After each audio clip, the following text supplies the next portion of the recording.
એક માતા તેના બાળકને પડેલી તકલીફને દૂર કરવા માટે જ પ્રયત્ન નથી કરતી, પરંતુ તેનું દુઃખ કાયમીપણે દૂર કરવાનો ભાવ રાખતી હોય છે અને તેને માટે માતા કોઈ પણ હદે જઈ શકે છે. ત્યારે સુરતમાં પણ એક માતાએ એવું કાર્ય કર્યું છે કે સુરત શહેરની દરેક માતાઓ માટે તે પ્રેરણારૂપ બની છે, કારણ કે તેઓએ લીમડાના લાકડામાંથી વિવિધ પ્રકારના રમકડાં બનાવ્યા છે. 31 વર્ષની ઉંમરે સુરતના વરાછા યોગી ચોક વિસ્તારમાં રહેતા કૃષ્ણ રૂપારેલિયાને લોકો હાલ ખૂબ જ સરાહી રહ્યા છે, જેની પાછળનું કારણ છે કે તેમણે બાળકો માટે યુનિક ટીથર અને રમકડાં બનાવ્યા છે. તેમણે આ ટીથર લાકડામાંથી બનાવ્યા છે અને આ લાકડું કંઈ જેવું તેવું નહીં, પરંતુ લીમડાનું જ લાકડું છે. આ વિચાર તેમને ત્યારે આવ્યો જ્યારે તેમની 6 મહિનાની દીકરી બજારમાં મળી રહેલા લિક્વિડ ટીથરના મોઢામાં જ ફાટી જવાથી બીમાર પડી હતી. તેઓ માત્ર ટીથર જ નહીં, પરંતુ ઘૂઘરા, એનિમલ્સ, સ્કૂટર અને વિવિધ પઝલ સોલ્વિંગ ગેમ પણ બનાવી રહ્યા છે. મારું નામ કૃષ્ણ આશીષ રૂપારેલિયા છે. મારી ઉંમર 31 વર્ષ છે. હું લગભગ 15 વર્ષથી સુરતમાં રહું છું અને મારું મેઇન કામ છે એ લીમડાના લાકડાના તીથર બનાવવાનું છે.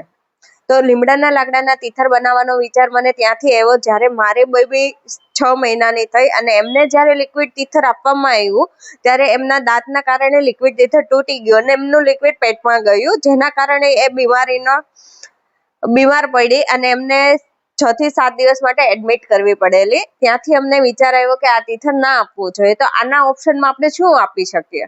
તો અમે ત્યાંથી એક લીમડાની સ્ટીક બનાવેલી હતી, લીમડાના લાકડાની સ્ટીક બનાવેલી હતી. તો એમાંથી અમે અલગ અલગ પ્રકારના ટીથર બનાવેલા અને ત્યાંથી જો મારું બાળક બીમાર પડતું હોય તો એવા ઘણા પેરેન્ટ્સ હશે એમને આ પ્રોબ્લેમ ફેસ કરવો પડતો હશે, તો એમાંથી અમે લીમડાના લાકડાના ટીથર બનાવવાનું ચાલુ કર્યું અને એમનો બિઝનેસ બી ચાલુ કર્યો.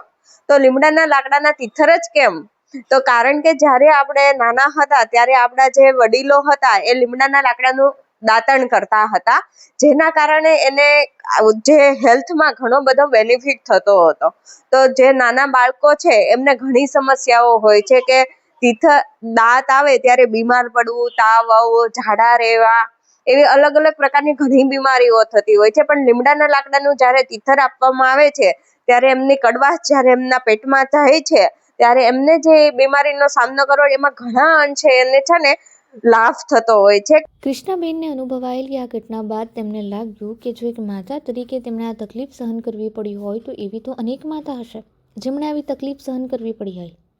આ વસ્તુ વિચારીને તેમણે એ સમયે લીમડાની લાકડી જોઈને વિચાર આવ્યો કે આ પ્રમાણેના રમકડાં બનાવી શકાય કે જેનાથી બાળકને પણ તકલીફ ન થાય અને માતા પિતા પણ ચિંતાથી મુક્ત રહી શકે. બજારમાં આમ તો અલગ અલગ પ્રકારના તીથર અને રમકડાં મળે જ છે, જેમાં લાકડા અને પ્લાસ્ટિક એમ બંનેના હોય છે. પ્લાસ્ટિકના ટીથર બાળકો જેટલી વાર મોઢામાં નાખે છે એટલી વાર નાના પાર્ટિકલ્સ એમના પેટમાં જાય છે, જો કે લાકડાના ટીથરમાં આ પ્રકારની તકલીફ થતી નથી. એટલે કે લાકડામાંથી બનાવવામાં આવેલા આ પ્રકારના રમકડાથી પણ બાળકોને તકલીફ થતી નથી. પ્રાઇસ વાઇઝ આપણે જોઈએ તો જે પ્લાસ્ટિકનું તીથર છે એ 100 થી 150 રૂપિયાનું આવે છે, જ્યારે આપણું લાકડાનું તીથર છે એ તમને 100 રૂપિયાથી ચાલુ થઈને મેક્સિમમ 300 રૂપિયામાં તમને ટોયસ સાથે મળી જાય છે. મોટા જે ગાડીના ટોયસ છે એ બધા 300 રૂપિયામાં મળી જાય છે. અને જે ગાડીના ટોયસ લીમડાના લાકડામાંથી આપણે એટલા માટે બનાવીએ છીએ, બાળક જ્યારે રમતું હોય ત્યારે બધા જ રમકડા મોઢામાં નાખતું હોય છે, ખાલી તીથર જ નથી નાખતું હોતું. તો એ રમતા રમતા જો કોઈ ટોયસ મોઢામાં નાખે તો બી આપણે ટેન્શન ના રહે અને એ બી કડવાશ અંદર જ જવાની છે. તો અત્યારે છે ને મારું જે ઘર છે એ ભાડાનું છે અને ઘરના બધા સભ્યો ટેક્સટાઇલ યા તો ડાયમંડના બિઝનેસ સાથે જોડાયેલા છે. તો એમાં તેજી મંદી આ તે આવતું જ રહેતું હોય છે, જેમાં મારા જે આ ટોયઝના બિઝનેસથી જે 10 થી 15 હજારની જે આવક થાય છે તો એ ઘરમાં એમને મદદરૂપ થઈ રહે અને થોડો ઘણો જે ટેકો થાય છે એના કારણે એમને બી ફાયદો રહે છે.